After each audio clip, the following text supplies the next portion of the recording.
All right, excuse me.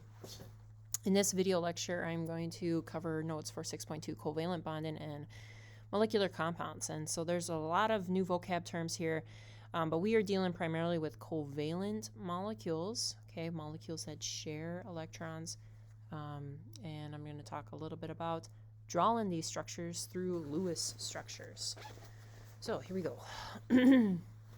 So a molecule is a neutral group of atoms. And when I mean neutral, I mean that there's no +2, -2 charge holding them together, okay? And these electrons are being shared. And so examples of a molecule could be a molecule of oxygen gas, O2, okay? Or glucose, C6H12O6, okay?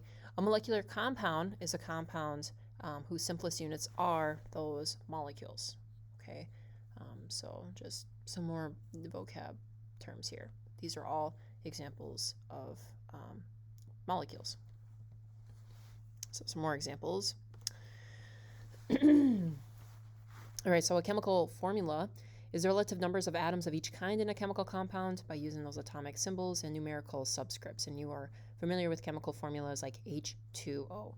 It's telling you that there are 2 hydrogens for every 1 oxygen, okay?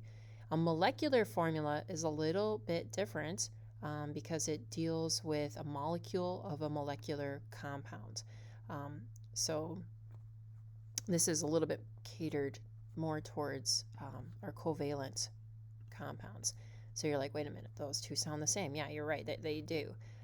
They are similar. They both show that ratio of elements in a substance. Okay, so I got a little video here. Contains a constant ratio of elements. Water, for example, contains 2 hydrogen atoms for every oxygen atom. Table salt, or sodium chloride, contains 1 atom of sodium for every atom of chlorine. Chemical formulas are convenient abbreviations that allow us to quickly show the types and proportions of elements in a substance. The symbol for water is H2O, showing that there are 2 atoms of hydrogen for every 1 atom of oxygen in a water molecule. The symbol for table salt is NaCl, showing that there is 1 atom of sodium for every 1 atom of chlorine. Okay. So molecular formulas pertain to covalent substances, typically your non-metals, okay? Chemical formulas you could basically use for anything, ionic or covalent. But with molecular, we're really just focusing in on covalent. So there are many substances around us that do not form molecules, like salt, NaCl. It's not made of molecules. It's made of 1 atom of sodium and 1 atom of chlorine. Quartz, silicon dioxide, also does not contain discrete molecules. Even though it's made of some quartz, silicon is a metalloid. But both of these have chemical formulas, but neither of them have a molecular formula, so we don't call them molecules. Okay, so I know it's just confusing, but just know that molecular formulas pertain to just covalent. So there are different types of molecules. So in your notes, I want you to write 1 atom equals monatomic, 2 atoms equals diatomic, and then more than 2 atoms is polyatomic. So monatomic means we're just looking at 1 atom. Diatomic, 2, okay, and I think they have to be the same. And then polyatomic means many atoms, so more than 2, like water. So how does a covalent bond form? In a previous lecture, I talked about, getting onto a crowded elevator, or I showed you a video in class of Japanese rush hour where, people are literally cramming themselves onto trains and being shoved onto trains. And same thing with atoms. So like when they are far apart, so I'm going to move this way from right to left, A, B, C, D. Okay, so here they are at their greatest distance apart. Okay, notice that the potential energy is 0. But as they get closer, they start to gain more energy. And then once they reach that maximum potential energy, then that bond is formed. And take note of this number here, minus 436. So that means that when I break that bond, that's how much energy is going to be given off, or that's how much energy is going to be needed to break the bond. So, oh my gosh. I am having a morning here. Anyways, so I'm going to show you another diagram later on here. But when we look at the formation of a covalent bond, we also have to look at the nucleus and those electron clouds, okay? So like the electrons from just one atom and the protons of the other, yes, there are forces of attraction there. But keep in mind that there's also repulsion forces, especially between the two electron shells of those two atoms. And so when this bond is formed, those forces cancel out. And that length between them where those forces cancel out, that's the potential energy, and that's the minimum potential energy. So like when they cancel out, all right, that's the distance, 75 picometers. That's when those forces cancel out, and now we have a covalent bond. Okay, so another diagram showing the repulsion and attraction between electrons and electrons and electrons and protons. Okay, but what we're looking at here is this, once that covalent bond is formed, we have a molecular orbital where those electrons are being shared.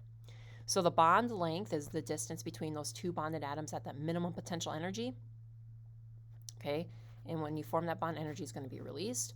And then just keep in mind that when you want to break that bond, you need the same amount of energy to break that bond. And so we call that the bond energy, the energy required to break. And the unit is kilojoules per mole. So I'm going to show you another visual concept here. Chemical bonds form when reacting atoms reach a lower potential energy when bonded than those same atoms would have as independent particles. In forming a covalent bond, electrons are shared and energy is released. The same amount of energy is needed to break them apart. This is called the bond energy. Bond energy varies with different kinds of atoms, as shown in this table. So when you take a look at this table here, you notice that up here we have some extremely high values, and down here we have some extremely low values. And, a lot of it kind of has to do with electronegativity values of elements, okay? So like the higher electronegativity value, the stronger it's going to hold those electrons. So here's the diagram that's in your book showing how that bond is formed, and here we have the 75 picometers where those forces are canceled, and that formation of a covalent bond. Now this is also a table in your book, and it's talking about it's showing bond energies, kilojoules per mole, and the bond length in picometers. And just like glancing at this table, we see some really high values over in this column. And if you notice the picometer length, they're shorter, okay? So you tend to see high bond energies associated with short bond lengths, okay? And then over here we see some larger ones. So notice the low bond energy, longer length. So yeah, high bond energy, short length, low bond energy, long length. Okay, so some other characteristics of covalent bonds: when they form, their orbitals overlap, and now they have achieved that noble gas configuration. They're acting like noble gases. They're going to be non-reactive because each atom is happy. It has achieved its octet, okay? And in this case, with the two hydrogen atoms, one electron here, one electron here. Hey, let's share to achieve two valence electrons and fill our outer shell. Then it will act like helium, even though it's hydrogen gas, okay?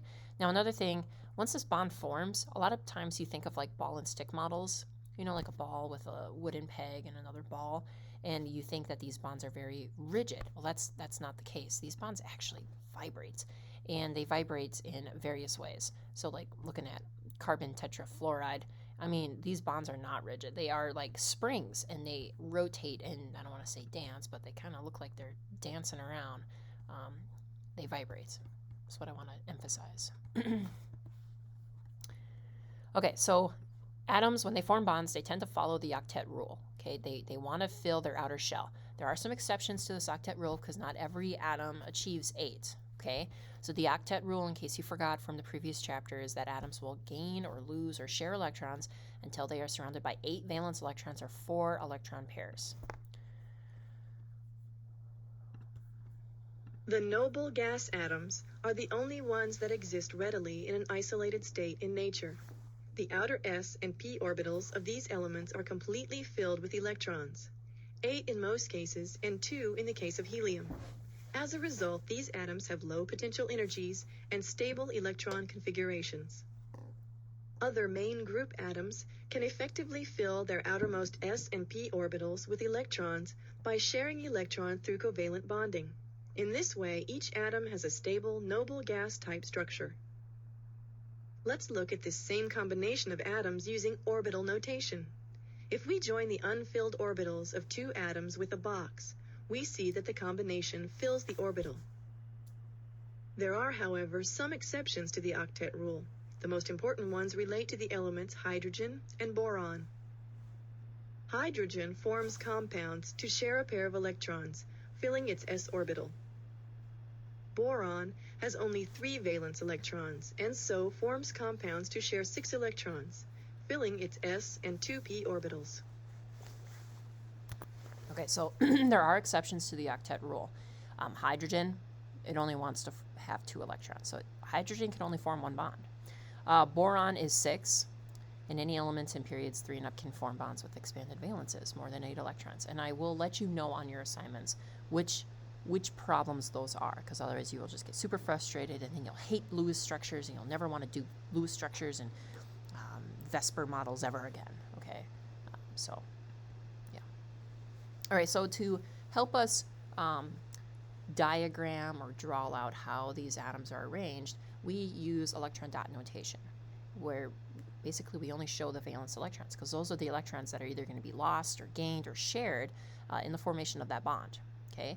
And so they're really simple, okay? Basically, you just take a look at the group number, or you just take a look at how many valence electrons, and that's how many dots there are. So like lithium is found in group 1. Well, all group 1 elements have 1 valence electron. So you can do lithium as a dot, or you can do hydrogen as a dot, or sodium as 1 dot. And you can place that dot anywhere. You can place it up here, you can place it down here, you can place it over here, but you just need 1 dot, okay? Group 2 elements like beryllium or magnesium or calcium, they all have 2 valence electrons. So you're only going to show the 2 outermost electrons. And again, you can place that dot here, or down here, or up here, or up here, as long as you don't have them paired up.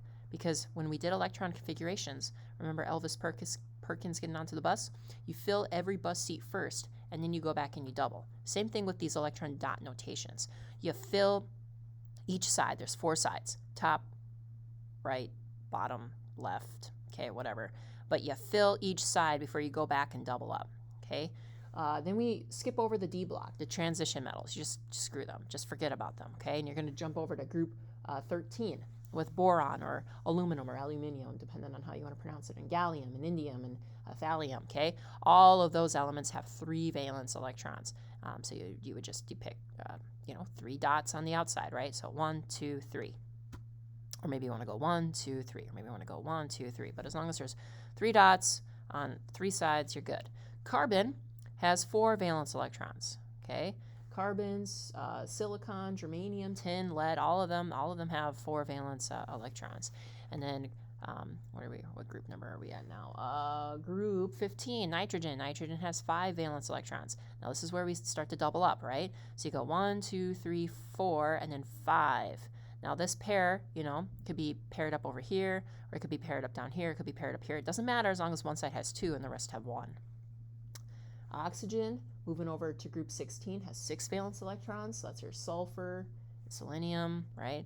And so you go 1, 2, 3, 4, 5, 6. And so 2 sides now have pairs, and 2 sides are still lone pairs, or singles. I shouldn't say lone pairs, single. And then fluorine, group 17, okay, a halogen like chlorine and bromine, has 7 valence electrons. So it just needs 1 more spot, right? So you go like 1, 2, 3, 4, 5, 6, 7, right? And it has 1 more spot to show, hey, we're almost so close to the octet. And that's why these electron dot notations work so well, because there's 4 sides, and you want to get 2 dots on each side for that octet rule, except for group 1, right? And some exceptions, but I'll let you know those exceptions. So here's a visual concept. This is a diagram that's also in your book that you just use X for whatever symbol you are using and the number of valence electrons they have, and some more depictions just showing that. But again, why not just give you more information? Dot notation represents the valence electrons around an atom. The nuclei and the electrons of the inner energy levels, the inner shells, are represented by the symbol of the element. There are 8 possible positions around the atom symbol. We first write the name of the atom. We then fill in the dots representing the electrons. Always fill in lone electrons on each side of the atom symbol first. If there are more than 4 electrons, begin to fill in the pairs. Since there are only 8 valence electron positions available in any atom, there are only 8 possible dot notations.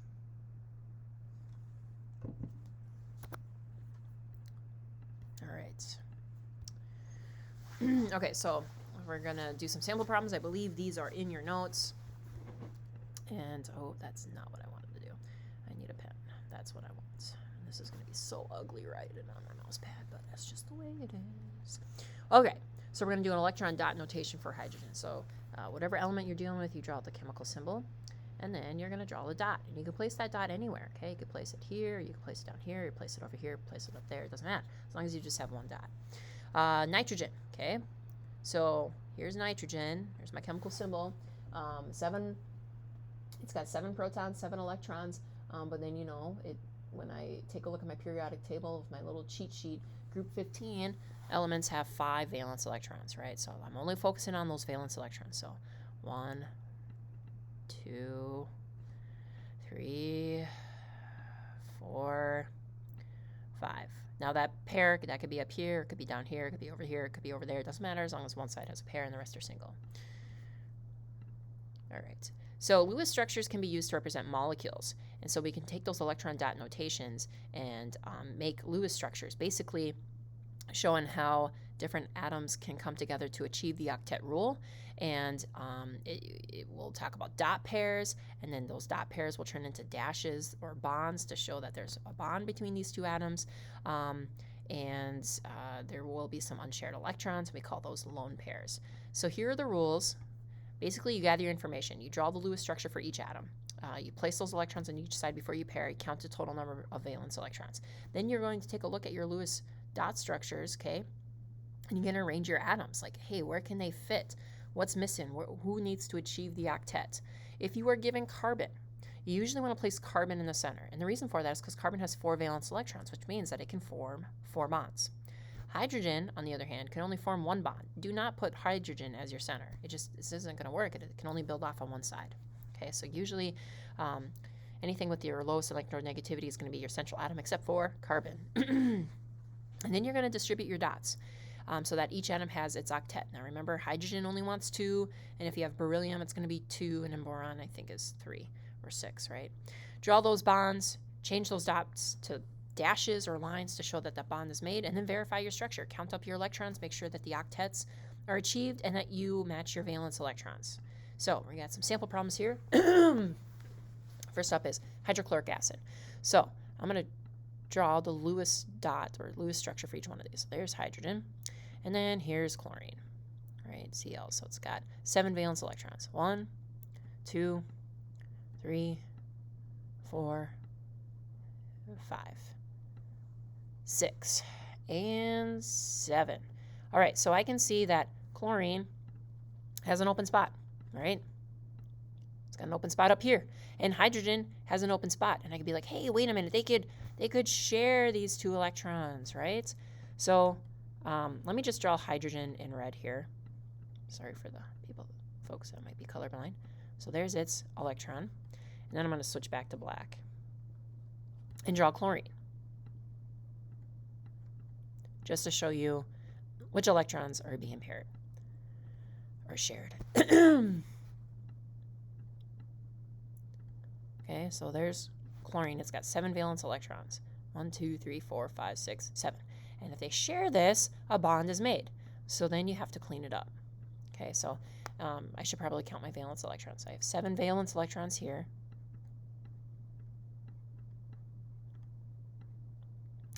And 1 valence electron here, for a total of 8 valence electrons. Okay, that was supposed to be a V, and that did not show up as a V. Okay, so and then when I clean it up, okay, because there's a bond here, I replace the shared pairs with dashes, and then I have to draw in my lone pairs.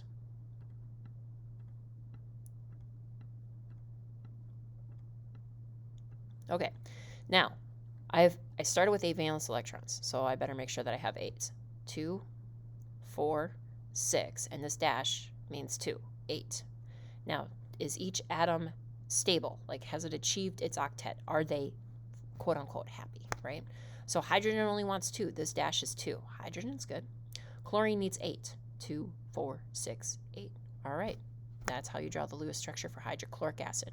Let's move on to methane. So I got carbon, 2, 3, 4 valence electrons. And then I have 4 hydrogens, each with 1 valence electron, right? And I take a look at carbon, because that's going to be my central atom, and I'm like, wow, carbon's got these 4 empty slots here, right? And I got these 4 hydrogens. Oh my gosh, I'm going to stick a hydrogen on each side of carbon. So let's just draw carbon.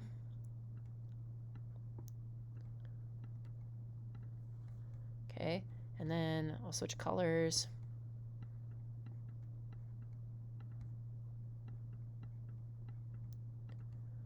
And I forgot to count my valence electrons for my hydrogens. So down here I have 4 valence electrons. So 4 plus 4, again, I have 8 valence electrons total. Okay. Let's count my electrons, make sure I got 8. 2, 4, 6, 8. All right, awesome. Now, I have some shared pairs here, okay? That means that I need to replace them with dashes. I got to clean it up. Okay, so carbon's in the center with a hydrogen on each side.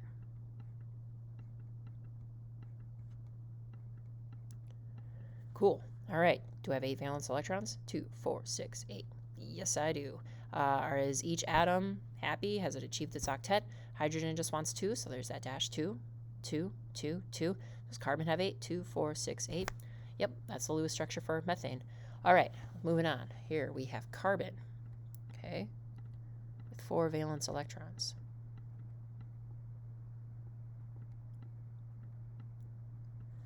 Hydrogen, 3 of them, for a total of 3 valence electrons. And then iodine.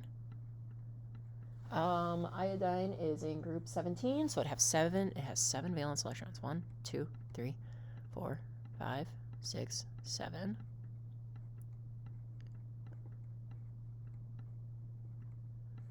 All right, and it looks like I have 14 valence electrons, and I really hope I'm doing my math right. It is early.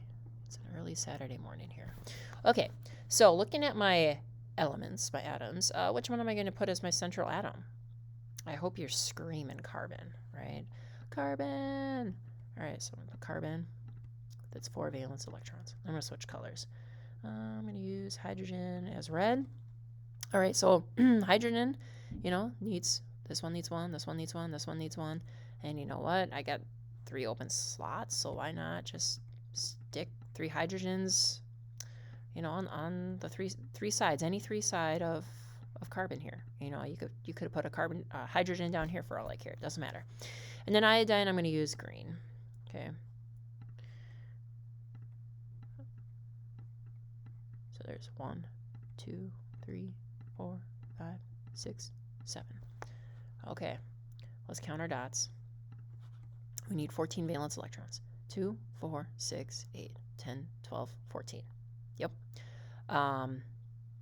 Let's see if we've achieved our octets. So hydrogen just needs 2. There's 2. There's 2. There's 2. Does carbon have 8? 2, 4, 6, 8. Yep. Does iodine have 8? 2, 4, 6, 8. Yep. Now I just got to clean it up. Okay. Replace the the shared pairs with dashes.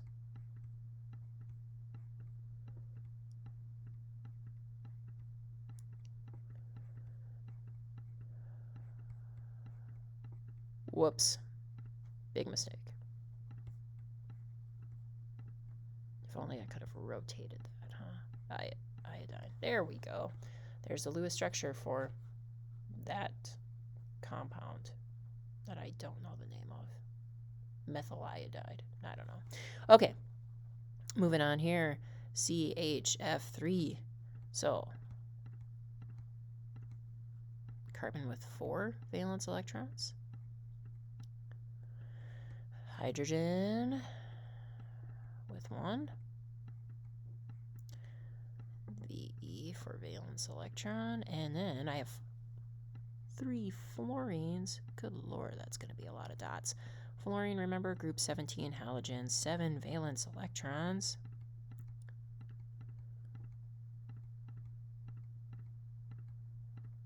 Almost there. All right, so 3 times 7 is a whopping 21 valence electrons. All right, taking a look at my elements here. Which one am I going to put in the center? I hope you're saying carbon. Okay, there's my 3 carbons. All right, hydrogen, I'll swap over to red. Nope.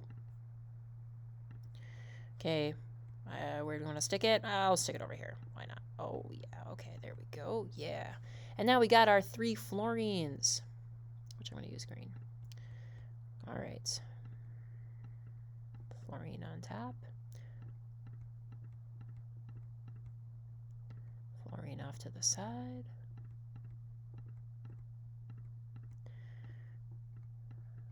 Fluorine over here. Those dots got kind of crazy. All right, let's see if I have, let's see, 4 plus 1 is 5, plus 21 is 26 total valence electrons. Okay, so I need 26 valence electrons. Let's see if I got 26 dots. 2, 4, 6, 8, 10, 12, 14, 16, 18, 20, 22, 24, 26. Awesome. All right, let's see if the octet rules are fulfilled. Hydrogen just wants 2. Check. Fluorine wants 8. 2, 4, 6, 8. Yep. This fluorine wants 8. 2, 4, 6, 8. Yep. This fluorine wants 8. 2, 4, 6, 8. Yep. This carbon wants 8. 2, 4, 6, 8. Yep. All right, let's clean it up and call her a day. Carbon with 4 bonds.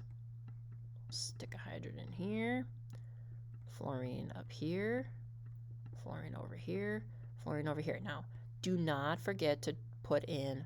Oh, guys.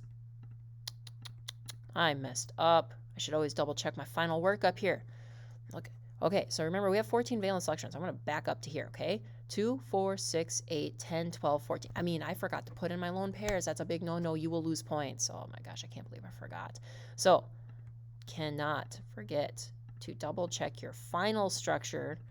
Okay, put in those lone pairs. Tisk, tisk. How dare I forget? All right, so we need 26. Let's make sure we got 26. 2, 4, 6, 8, 10, 12, 14, 16, 18, 20, 22, 24, 26.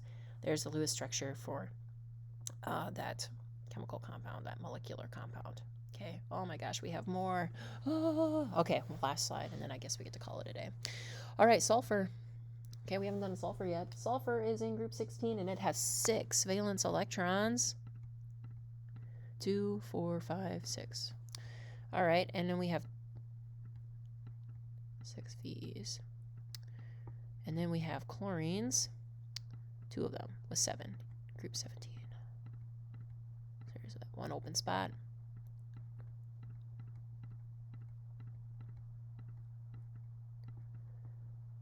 Oh, why did I do that? All right, so these 2 together, 7 times 2 is 14 valence electrons for a grand total of 20 valence electrons. So looking at my 2 different types of elements, sulfur and chlorine, which one's going to be my central atom? And that's going to be sulfur because it's got 2 bonds and it also has the lower electronegativity value. So I'm going to stick sulfur in the center. Okay, 2, 4, 6, 6 valence electrons. 2 open spots here. So I guess that's where I'm going to put those chlorines. And chlorine has 7 valence electrons. 2, 4, 6, 7. 2, 4, 6, 7. Okay. 20 valence electrons. 2, 4, 6, 8, 10, 12, 14, 16, 18, 20. Awesome. Did I achieve the octet? Sulfur with 8. 2, 4, 6, 8. Yep. Does chlorine have 8? 2, 4, 6, 8. Yep. Does this chlorine have 8? 2, 4, 6, 8. Yep. All right, so now I got to clean it up. And anytime I see a shared pair, I replace it with a dash. And then you don't forget your lone pairs, right? So if I left it as this would be wrong. Okay, so 2 lone pairs on sulfur, 3 lone pairs on chlorine. Now we got to make sure we still have 20 valence electrons. 2, 4, 6, 8, 10, 12, 14, 16, 18, 20. There it is, folks. All right, last one. Arsenic trifluoride, AS.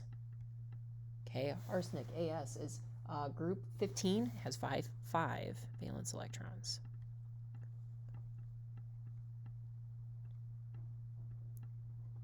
And then we have 3 fluorines. There's 1. There's 2.